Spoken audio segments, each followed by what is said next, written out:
All right, welcome everybody. Will Sherlin again with Gutter Fighting Secrets. We're here today with Scott Bolan. And Scott, your website, scottbolan.com. That is correct. That is correct. Scott and BOLAN.com. You got it, brother.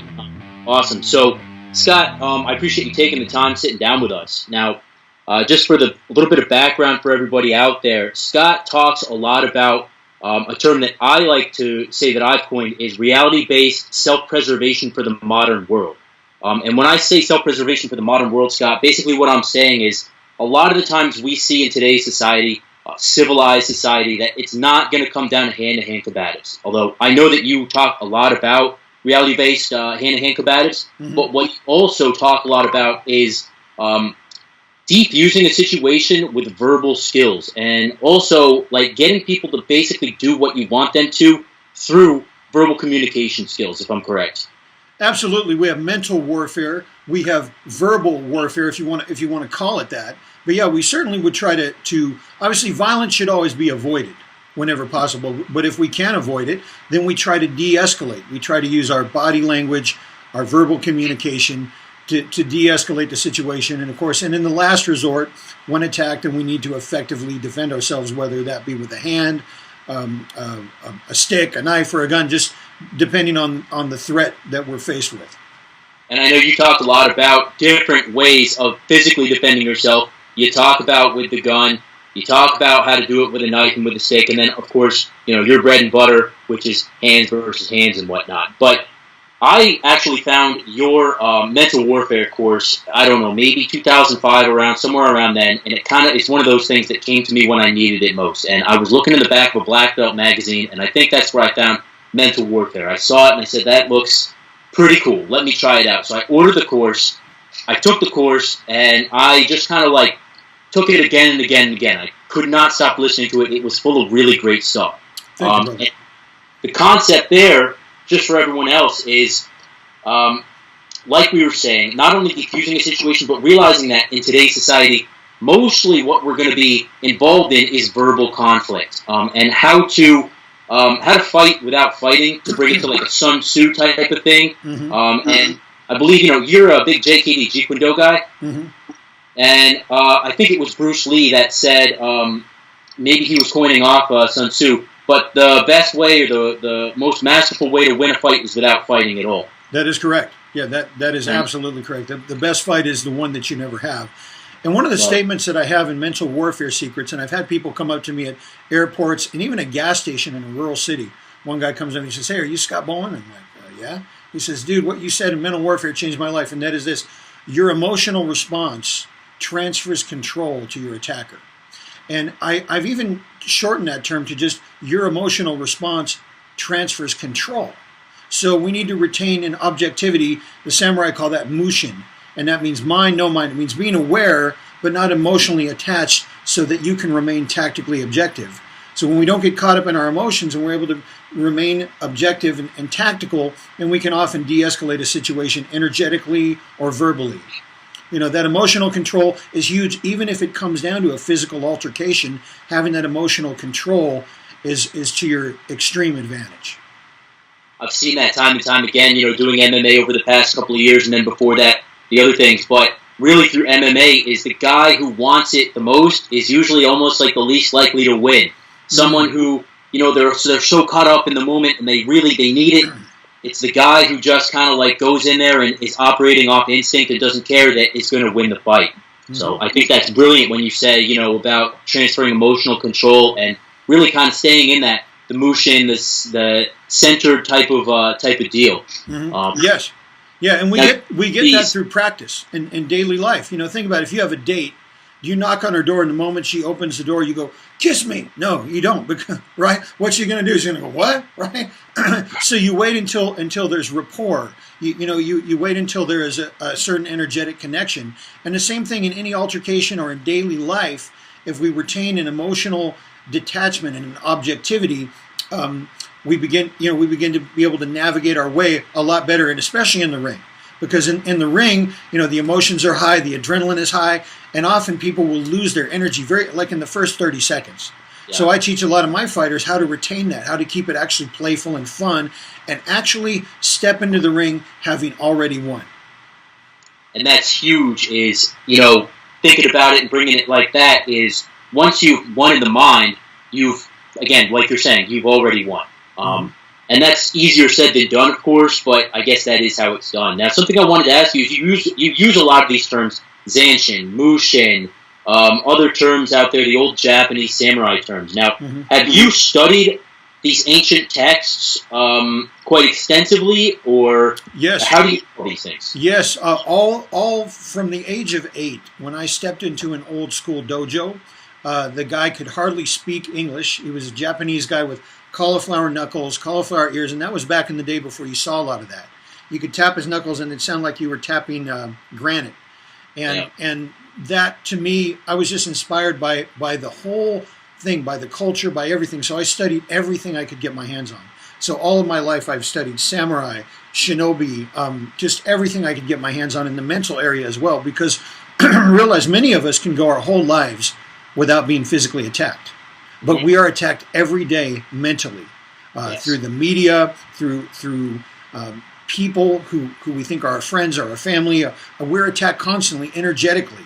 So to me, the mental was almost more important than the physical, if that makes sense. So I think it all needs to be addressed. And a lot of times people will practice physical martial arts, and the most they give to the mental is, be aware, grasshopper. Well, what does that mean? What does be aware mean? Well, awareness means to turn off the chatterbox of the mind. So the guy walks out of the dojo, and the sensei says, be aware. And he goes, oh, yes, sensei. And he walks out and he gets clobbered. What happened? Well, his chatterbox was running. So he didn't, when you quiet the mind, realize that the quiet mind will see the red light, the warning. It'll also see the green light, the opportunity, as where the busy mind will miss it. The noisy mind will miss the warning, and it will miss the opportunity. So having that quiet mind is huge. So yes, all of my life I've studied the mental as well as the physical, just to be the complete warrior. Because without that mental, you've just got an athlete. You've got an athlete, and that's good. That's good to have, but we need more than that. We need minds as sharp as samurai swords. I like that. Minds as sharp as samurai swords. I like that too. I'm going to use that. That's guys. I don't think I've ever said that before. That's awesome. So you mentioned about the shinobi, which for everyone else out there is like the ancient ninja, right? And so those guys basically back in the day were like the modern CIA officers, spies, something like that, sort of. And I've noticed that in a lot of situations out there, like we study here on Gutter Fighting Secrets a lot about the gray man concepts, about how a CIA spy type guy would go about, really perfecting himself and molding himself into the ultimate warrior, because I think those guys are the modern day shinobi, the modern day ninja, kind of the elite of the elite.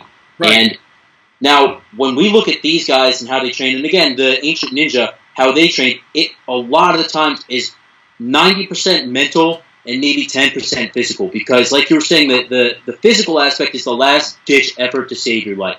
But generally speaking, you go about every day, and you're going to be communicating people, whether that's, the spy thing, you're trying to get them to do something for you, and you do what you want them to, or whether it's just in a civilian application, business, you're trying to get a new client, you're trying to do this, you're trying to do that, or, even going out on dates and, trying to get that pretty girl to kiss you or whatever.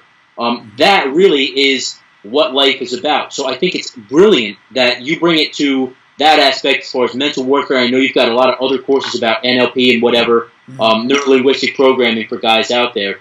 And, well, guess what I'm trying to say with all this, man, is like, how much do you think that it's important that we focus on the mental, and then how much is it important that we focus on the physical to really... I would say it's an even focus. It's an even balance. I mean, for our own, when we're in awareness, when we're self-aware, I mean, when we control our emotions and control our behavior, then we can focus on the things that are truly important. And that's one of the things today, well, it's actually been always, but especially today, the idea is to distract men from what is truly important, to focus on the trivial, right? I don't care what Kim Kardashian tweeted or what she's wearing. I could care less about that. That's not important. We want to focus on what's important, and that's accomplishing the things we want to accomplish, building our empires, building ourselves, strengthening our families, focusing on what's important. So as far as training, I practice everyday life. Sun Tzu said that life is war. And I believe war is an acronym for we are ready. So I'm constantly sharpening my mind sword. I live a life of balance, so where I might study different audio programs, books, things like that, and I use the time wisely. For example, in the shower and in the car, I have the College of Car, the College of Shower, and I've got Audible on my phone. So I'll hit that. So I'm listening to an audio program while I'm showering or while I'm driving somewhere in the car. There's a few hours a day. You shower, you shave, you're driving in the car, that you could use that time. And over a year or two, you actually get the equivalent of a college education in a certain topic. I'm sure you've heard that before, and it's true.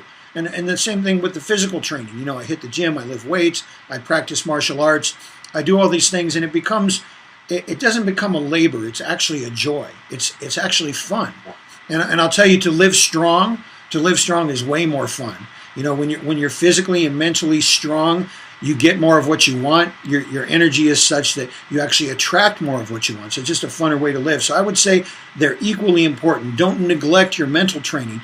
Take the time to study the masters, study the Yojo-kun, the Hagakure, of course, the Book of Five Rings, anything by Musashi is fantastic reading. The Art of War, that's a given. They even require that at West Point. Study the ancient texts and the modern as well. Bruce Lee's Tao of Jeet Kune Do was a game changer for me. And I was fortunate enough to be trained by Dan Lee, one of Bruce's original LA students, and he gave me a lot of material. The Knowing Is Not Enough magazines that they published way early on. Things like that. Really seek out elite material to sharpen your mind sword as you would train your body. Same thing. And I'm not saying don't have fun, but live a balanced life. Maybe once or twice a week, watch a movie or a TV show instead of every single night. Right? Because a lot of people, they work all day, and then they come home and they have a beer and they watch TV and they hang out with their friends night after night after night. They could be using that time to develop a business empire or to increase their mind power. Use that time to your advantage. Let eagles don't flock, right? Let the sheep flock. Well, we're out here on the edge, winning, if that makes sense. No, it absolutely does, and I like the way you say the sheep flock, and I like to think that a lot of our viewers are more sheepdogs than sheep. That's right. When you're saying that, look, you need to be focusing and sharpening your mental sword, sharpening your mind blade, so to speak. Really what you need to be doing is studying more coursework like this. Yes, go to the gym, whether that's BJJ, boxing, JKD, whatever, Krav, but also throughout the week, be studying stuff like you were saying, the Book of Five Rings, Sun Tzu, whatever type of mental strengthening conditioning you can do is so key, rather than just hitting the gym, hitting the dojo, and thinking, all right, I'm good to go. Mm-hmm. By the way, I may have pronounced Hagakure wrong. My friend is a cut man for the UFC, was Adrian. He had it on his shelf. When I went to his house, he goes, the Hagakure. So I may have mispronounced that one. But yeah, study the samurai text, absolutely. Because it just, all of this stuff gives you a huge advantage in life. And a friend of mine in our February DVD, the Money Manifesting module, I interviewed my friend Ryan Hauser, who's a crypto expert. And he talked about compounding. And he said, look, would you want me to give you $100,000 now or a penny a day for a month? Or was it $1 a day for a month? And I thought to myself, well, anyone would go for the $100,000, right? But I believe it may have been $1 a day. He crunched the numbers, and at the end of a month, it would be $5.3 million. Because if I would double it, in other words, I'm going to give you $1 on day one, $2 on day two, $4 on day three, and it compounds. And this compounding principle is the same thing with our mental awareness. It snowballs. We increase. So the more we learn, the faster and better we get, and it increases and compounds. And that blew my mind, because I would have thought the $100,000 for sure, right? But and I'm forgetting now if it was a penny or $1 a day, but we literally crunched it on the calculator on my phone, and I said, yeah, 5.3 million instead of the quick $100,000, which I guarantee was my first instinct, right? To say, oh yeah. So it compounds. So our learning compounds, just like our training, our physical training can compound. We get faster and better. And so we need to be aware of what's going on in the world. Things like crypto, things like, look at now, 10 years ago, was Instagram even an issue? Now it's a major force. So we need to stay, not only do we need the ancient text, because it never changes. Human nature never changes, right? The fundamentals don't change, but technology does. And so we need to be current and knowledgeable and on the cutting edge. And we got to just do it. Even though a lot of us are old school, I know you and I are kind of old school, but we need to stay knowledgeable and keep our mind sword sharp. So reading these ancient texts, like you were saying, technology changes. Human psychology never really changes too much. Right. And we can definitely take that and use that to our advantage, to our tactical advantage, and be able to dominate and, like Bruce said, fight without fight. Absolutely. Absolutely. Like that famous statement, the more thou sweatest in training, the less thou bleedest in combat. And that goes mental as well. That goes mental. The sharper we are, the more aware we are. One of the books I highly recommend to all of my students is The Unfettered Mind by Tako and Soho. I mean, you think about these samurai. I mean, their daily job is to go out there and face guys who are trying to cut their heads off. I mean, sword fighting is dangerous stuff. What kind of mind would you have to be able to survive for years in that kind of environment in daily job? You have to really sharp, calm, objective, detached, and a very fast and tactical mind. And so in The Unfettered Mind, he says something. He says, if your mind stops on your opponent's sword, you'll be taken by his sword. Now that's huge, because that's the same thing as your emotional response transfers control. And I had read The Unfettered Mind a few years after I'd done Mental Warfare Secrets. I thought, wow, these line up. If your mind stops on your opponent's sword, you're like, oh my God, and boom, you're done. So you can't freeze up. You have to stay moving. You have to stay fluid. You have to stay thinking. You have to stay tactical. And so in daily life, we apply that as well as in literal combat. So when it comes down to physical combat, do you think that the unfettered mind, the stillness of the mind, is actually a little bit more important than the physical skills? Mind first. Look, everyone will say that, from MMA coach Greg Jackson to Bruce Lee to Sun Tzu. They're going to say pretty much the same thing, that the mind is 90% of the game. Now, you obviously have to have some physical skills, because if you go in there totally unknowledgeable, totally out of shape, right, then the odds are against you. But at the same time, you look at a street fighter or a gangster who's never stepped into a dojo. He's never done Krav. He's never done JKD. He's never done BJJ, MMA, none of it. He's never done any of it. But maybe his alcoholic father was beating him since he was 5, and he grew up in a neighborhood where he had to fight for his life on a daily basis. So that's just instinct, right? It's instinct. So, but with that mentality and that instinct, he goes out there and kicks the black belt's ass. Well, why? Because the black belt is I want to say he's mechanical. Bruce Lee talked a lot about the mechanical man. You're doing these katas. You're worried about where your foot is, and things like that.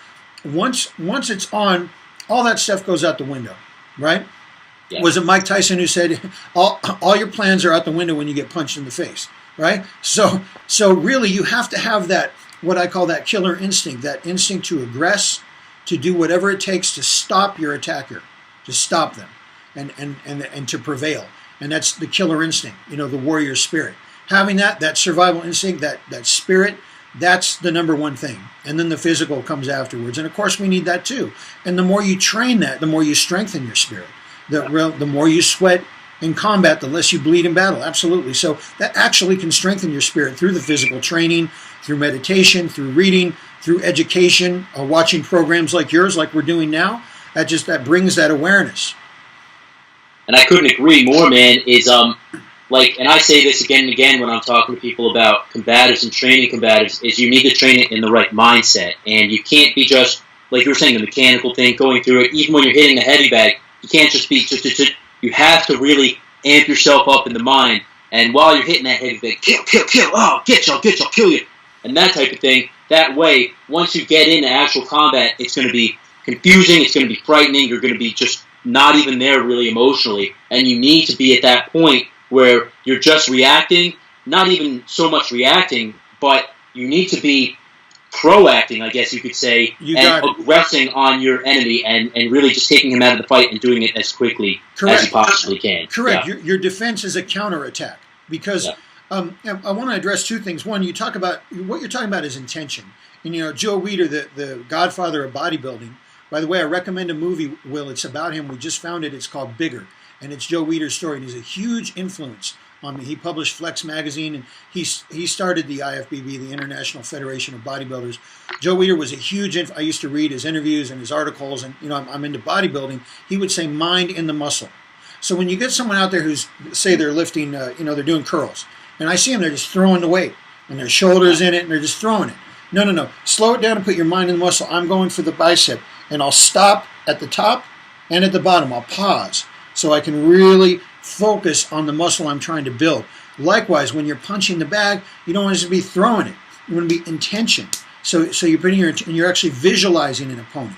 And you're not just punching with your arm and being cute and getting a workout, but you're actually hitting with all, you're using your hip, your shoulder, you're using all your body weight. So not just my 25-pound arm, but my 200-and-something pound body going into those punches. Visualizing it, mind in the muscle when you're training, just like when you're bodybuilding, mind in the muscle, so you put your intention into it. So you're absolutely right about that. So you put that focus and intention, so you're training more realistically, because then you'll fall back on that. Realize in a violent crisis, you're not going to rise to your daydream where you imagine kicking a bad guy's ass. You're going to fall to your level of training and knowledge. So if you've trained with intention and you've drilled it 1,000 times, that's what you're going to fall back on. When adrenaline and fear and all that stuff takes over, which it does for every man, I don't care who you are, it's just how we can control that with our minds and fall back on our training and knowledge. So training with intention is huge, absolutely.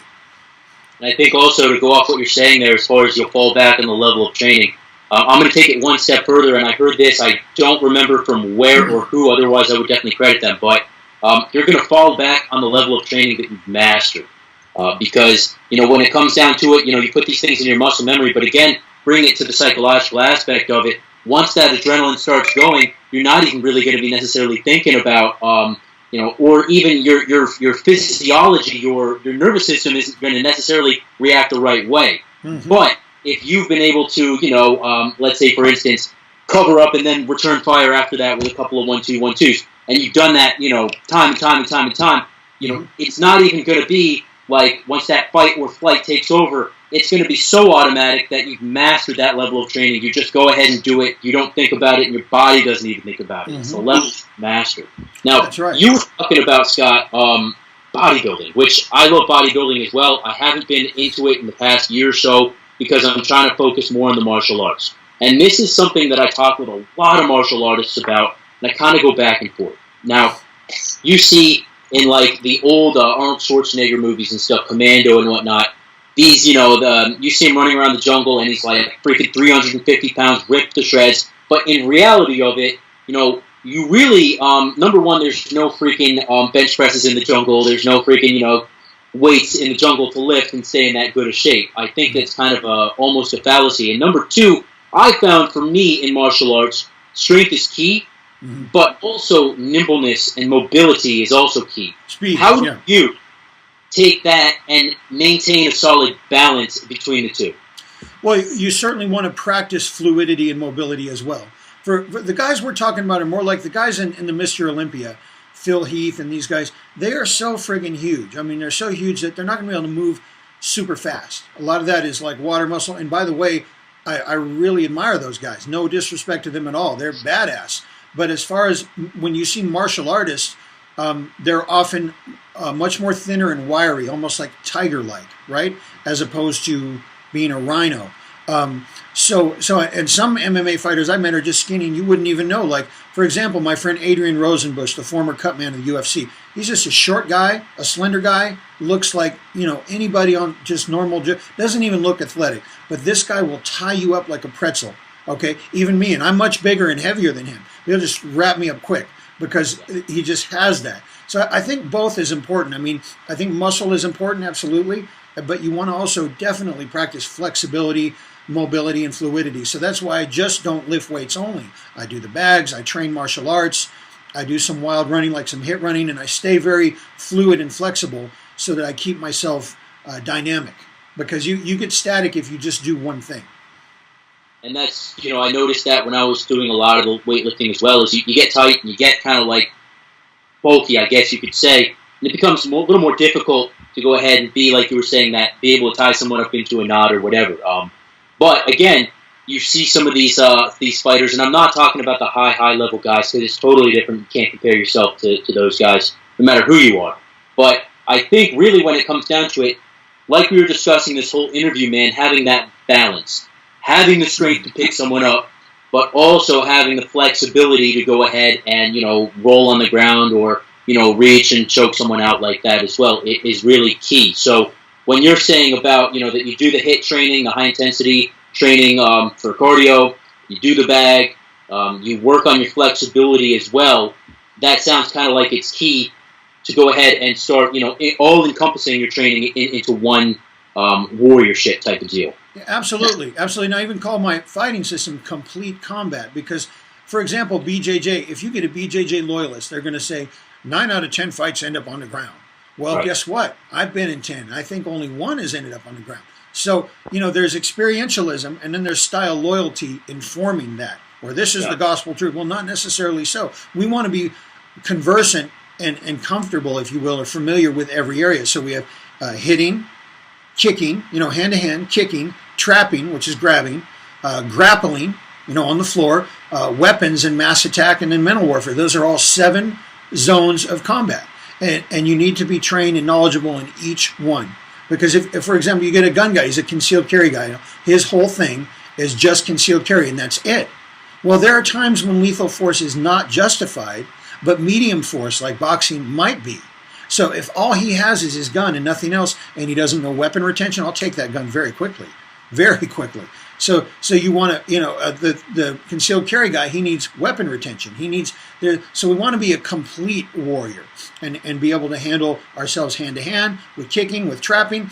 Now, there are body types, for example, some guys can't kick high. As where I know some Taekwondo guys who will kick, they'll kick you in the head when you blink. I mean, it's lightning fast. So you want to train in something that's going to be good for your body type, but you want to be conversant with kicking and still be able to, say, do a knee destruction or a shin stomp or kick someone in the balls effectively. Almost anyone can kick that high. But you want to have that down and be able to defend from hitting, from kicking, be able to defend in trapping, how to counterattack when you're attacked, because you never know what kind of fighter you're going to face. You might, most of it is going to be this. You might face a knife or a gun. So be prepared for it all. Be prepared for it all and be a fully trained and a dynamic warrior, not a static warrior, if that makes sense. That's what I say about the concealed carry guys, man. Look, don't get me wrong. I'm all about concealed carry. We're Americans. This is our birthright. This is great. But I can't tell you how many tactical guys I've met with the freaking shoot me first pants on and the tactical hat or whatever, and they're all about their gun, and they say, I'll never go without my weapon, this and that. I don't need that hand-to-hand combat crap. Like, I've got my Glock and 3 mags on my hip. I don't need anything. Okay, number one, I don't know how much they've actually operated, because a lot of the times overseas and whatnot, you're not going to have your weapon. You're not going to have the ability to carry a weapon in a foreign country as an American, unless you have diplomatic, passport or something like that. And then number 2, what happens when you drop your weapon? What happens... like, Lord forbid, you are caught without it in an unfriendly, constitutionally unfriendly state or something like that. So having the ability to not only be able to shoot, but also box, and also know a little bit about wrestling, how to prevent a wrestler from shooting in on you, how to whatever. Absolutely. And more and more people, are, and even thugs, are training MMA because it's culturally so popular now. You need to know what to do when someone tries to do a takedown. And grab your legs. You need to know how to defend that. And if you're a concealed carry guy, what if I come up behind you and put you in a choke hold? What are you going to do? You're choking. You've got seconds until you're out. So what are you going to do? What are you going to do if I come up and smash you before? A lot of attacks are surprise attacks. Yeah. So the Glock Fu guys, they get this mentality that it's going to be like an old Western gunfight. Hey, let's draw. It ain't like that, man. They'll come up quick. They'll come up from your blind spot. So you need to be trained in I'm not putting down the concealed carry. That's a good thing, but don't let it be your only thing, or you are severely limiting yourself and putting yourself at a huge disadvantage. You mentioned about a lot of thugs and criminals these days are doing MMA, and I can attest to that firsthand. What's your opinion on MMA and BJJ? I love it. it's all great. I know some really serious MMA fighters, and they are truly formidable. It's a great thing. What I have seen, though, is it's kind of like it's a very popular sport as well, and there's nothing wrong with that. But that is a sport. Matter of fact, my sons won first place in MMA championships, Naga championships. Oh, right on. And everything my son faced, I would say, well, just do this, and he'd say, well, Dad, that's illegal. They won't allow that. So I probably told him like 5 things, and they were all not allowed. And those are just the things I would do if faced with those. So certainly for those who want to do that, it's great. You're going to develop great skills, but learn also how to fight outside of the ring with all of its rules and regulations, street fighting is brutal and bloody. And I want to say another thing too about ground fighting. Everyone, not everyone, but most people who do BJJ, their focus is on the ground and they're on a mat. If you ever roll around on a sidewalk or a parking lot, that is not soft. It's very unforgiving. So the ground is actually what happens when we fail at standing up. The last thing, I want you to know how to fight on the ground, particularly police officers. They need to know that. And I've had officers on one knee cuffing someone and using a technique that I showed them how to fight from one knee. We need to know how to fight from uncomfortable positions, on one knee, on two knees, on the ground. But if we're strictly only on the ground, then that limits us as well. So I would like to blend that. That's why I like more of a full fighter. I mean, BJJ is dynamic, it's wonderful, but they definitely need to add like some Krav in there and some boxing to balance it out. Because the ground, I mean, it's not where we want to be. I don't want a cop on the ground, choking a guy out and have 10 of his buddies come out of the bar and kick his head in, right? I want him to be on his feet, if at all possible, stay on your feet, but still know how to fight and get back up. Still know how to fight on the ground, but don't go there on purpose if you don't have to. Yeah, exactly. And a lot of the BJJ guys, that's their thing, right? They'll sit down, they'll pull guard, they'll go on their back as soon as they get the opportunity. But who's to say that the crazy street criminal is just not going to stomp on your head when you try to pull guard on him, or like you were saying, his buddy's going to come around and get you with a knife or whatever it is. So I think MMA is great, but like you were saying, you need to cheat to really win on the street. Right. There we go. That's it. Cheat to win on the street. Absolutely. Street fighting if you're fighting for your life. And if you're trapped, we've even taught biting, kinomote, and the actual art of biting and gouging to get out of that. Because when you're with a good BJJ fighter, it's like being in the South American jungle and having a huge python crushing you. I mean, so what do we have? We have biting. We will do whatever we have to do to survive and prevail. And for our viewers out there who don't necessarily roll and do BJJ, a lot of the times what you're going to see with these guys is they're very good at grappling. And if you start fighting them by their rules, you're going to lose. There's really no opportunity for you to win.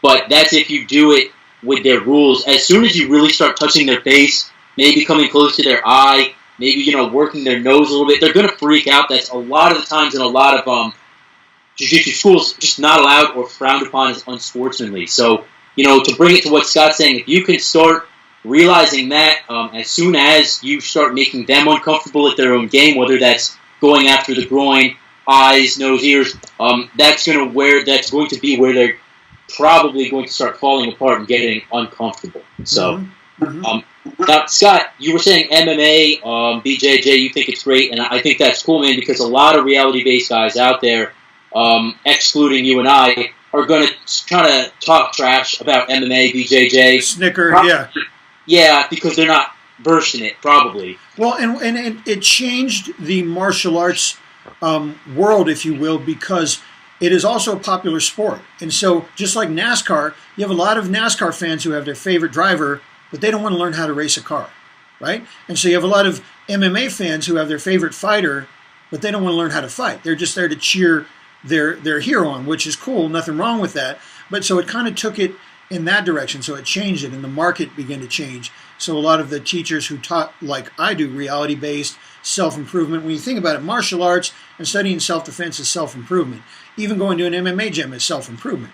So it kind of changed that. So a lot of the guys got jaded and thought, well, that's bull. Well, guess what? There's value in every martial art.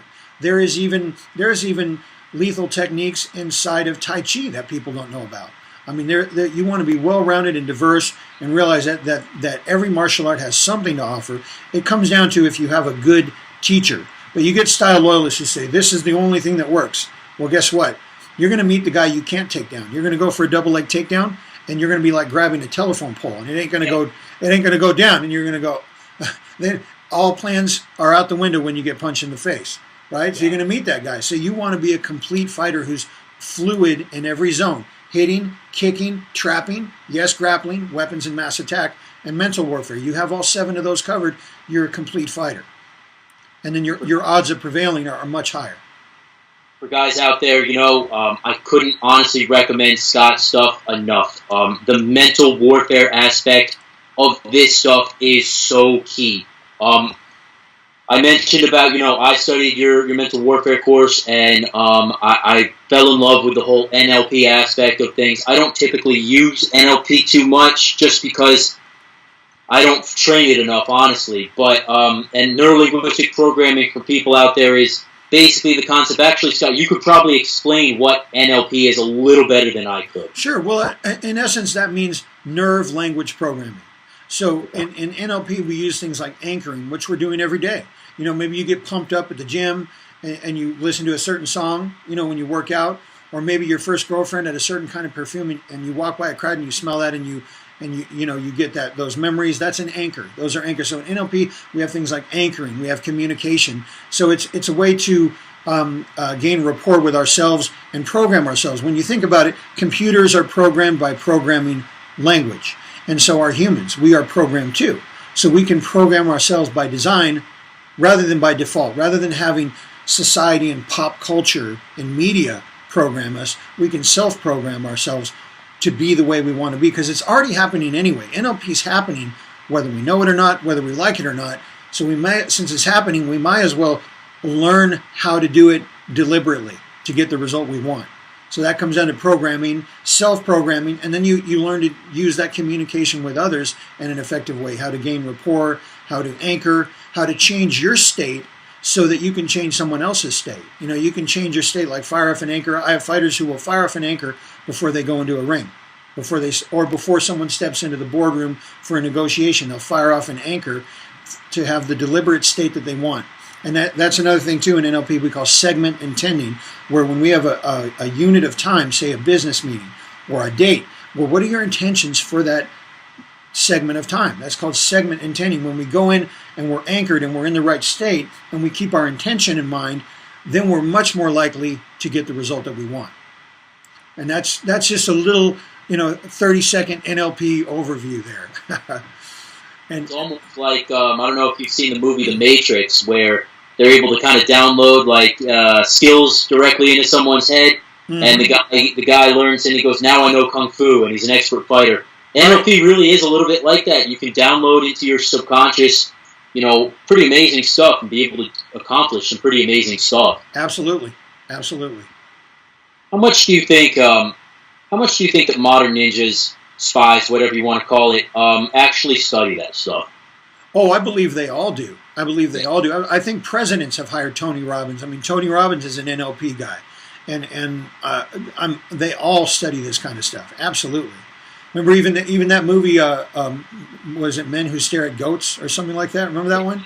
Right? Yeah. So they're always looking into this because there's valid information. Sure, there's a lot of quacks out there too. We have to find the real deal. But I know absolutely they're going to look into mental warfare, covert, body language, tactical awareness. All of these things are just part of the warrior's arsenal, part of your toolbox. Couldn't agree more. And that really is the highest level of martial arts right there. The black belt, triple black belt type stuff is, it's not necessarily knowing how to chop someone 56,000 different ways, but it's about knowing how to control situations and not having to fight. So I value your products a lot, man. I couldn't recommend you enough. Like I was saying to our viewers out there, anyone who wants to go check out scottbolan.com is the website. Scott, I really appreciate you coming on here and talking with us. I really appreciate it. And I thank you for your time, dude. Likewise. It's been great talking with you, Will. Always a pleasure, brother.